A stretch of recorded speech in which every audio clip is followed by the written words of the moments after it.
हम सब समझते हैं कि हम एलियंस को ढूंढ रहे हैं, लेकिन हमें नहीं पता कि वे हमें पहले ही ढूंढ चुके हैं। यकीन नहीं आता? तो ये सुनिए। ब्राजील में 16 अक्टूबर 1957 में जब एंटोनियो बॉस नाम का एक किसान खेत से लौट रहा था, तब उसने आसमान में एक अजीब सी लाल रंग की रोशनी देखी और वो रोशनी धीरे धीरे उसकी तरफ बढ़ रही थी।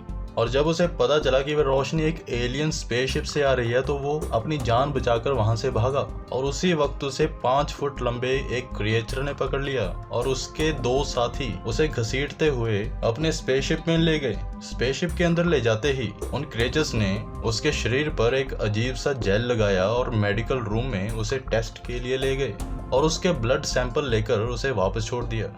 उसकी स्टोरी को सुनकर ब्राजील के नेशनल स्कूल ऑफ मेडिसिन के डॉक्टर ओलेवो फोंटिस ने उसे मेडिकल एग्जामिनेशन के लिए बुलाया और पता चला कि वह किसान रेडिएशन पॉइजनिंग का शिकार हो गया था। इस तरह से इस बात को मानने वाले कुछ थ्योरिस्ट हैं जो कहते हैं कि हो सकता है कि एलियंस हमारे बीच ही हैं और हमें पता भी नहीं, जैसे कि मैन इन ब्लैक मूवी में। और इसके अलावा एक और थ्योरी है जो कहती है कि एलियंस अपनी एक एडवांस टेक्नोलॉजी की सहायता से अपने आप को सिस्टम में अपलोड कर चुके हैं और हो सकता है कि वो हमारे ऊपर हमारे सिस्टम के जरिए निगरानी रख रहे हों। तो आपको क्या लगता है, क्या इतने बड़े ब्रह्मांड में क्या सिर्फ हमारी ही पृथ्वी है? अगर हम लाइट की स्पीड से भी ट्रैवल करें तो भी हम इस ब्रह्मांड के किनारे तक नहीं पहुंच सकते, क्योंकि ये ब्रह्मांड लगातार फैल रहा है। तो आपको नहीं लगता कि इस ब्रह्मांड में हमारे अलावा भी और लोग होंगे जिन्हें हम एलियंस कहते हैं? दोस्तों, बॉयड बुशमैन एक बहुत ही सीनियर साइंटिस्ट थे जो एलियंस के होने का दावा करते थे। उनका कहना था कि वे एरिया 51 में काम किया करते थे।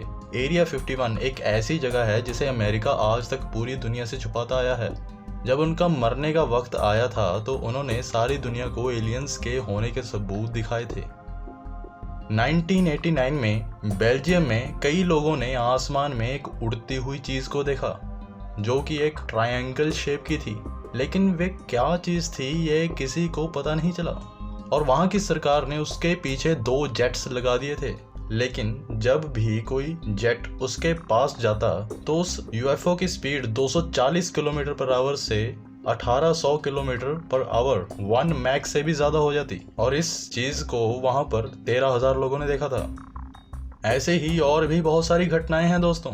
हमारा YouTube इससे भरा पड़ा है, आप देख सकते हैं, पर इनमें से किसी को नहीं पता कि ये कितनी हद तक सच हैं। तो आओ दोस्तों, अब थोड़ा सा साइंटिफिक तथ्यों की तरफ चलते हैं। 1961 में American astrophysics doctor Frank Drake ने अपने ड्रेक इक्वेशन के जरिए कहा था कि अकेले मिल्की वे में ही करीब 10,000 से भी ज़्यादा एलियंस सिविलाइजेशंस मौजूद हो सकते हैं। 1997 में एक book year million science at the far age of knowledge में बताया गया कि कुछ एलियन इतने एडवांस हो सकते हैं कि वो अपने नज़दीकी स्टार के पास एक ऐसा स्ट्रक्चर बनाकर अपने आप को एक डिजिटल वर्चुअल यूनिवर्स में अपलोड कर सकते हैं। इसके अलावा उनके पास कंप्यूटरोनियम भी होगा, जो कि एक ऐसा हाइपोथेटिकल मटेरियल है जिसका हर एक पार्टिकल एक छोटे ट्रांजिस्टर की तरह काम करता है, जो कि एक सुपर कंप्यूटर की तरह काम करेगा। इसका मतलब है कि अगर ऐसा कोई सिस्टम या स्ट्रक्चर किसी एलियन सिविलाइजेशन ने बना लिया तो वो उसमें एक वर्चुअल यूनिवर्स बनाकर अपने आप को उस सिस्टम में अपलोड करके हमेशा हमेशा के लिए अमर हो सकते हैं, हमारे भगवानों की तरह। क्योंकि वैसे मरता तो सिर्फ शरीर है, इंटेलिजेंस नहीं और डेटा नहीं। नासा के प्लैनेटरी साइंस डिवीजन के हेड शॉन डी डोमागल गोल्डमैन ने अपनी रिपोर्ट में कहा कि अगर कोई भी एलियन सभ्यता हमसे ज़्यादा एडवांस निकली और उन्होंने हमें ढूंढ लिया तो वो हमें मार देंगे। और इसे डार्क फॉरेस्ट थ्योरी कहते हैं, जिसे चाइनीज ऑथर लिउ शिशिन ने अपनी नॉवेल 3 बॉडी प्रॉब्लम में काफ़ी डिटेल में बताया कि एक्स्ट्रा टेरेस्ट्रियल इंसानों के लिए काफ़ी हार्मफुल हो सकते हैं, क्योंकि डार्क फॉरेस्ट थ्योरी के अनुसार एलियंस हंटर्स की तरह धरती पर आते हैं और अपने आप को छुपा कर रखते हैं और हर तरीके की रेडियो फ्रिक्वेंसी से भी बच जाते हैं।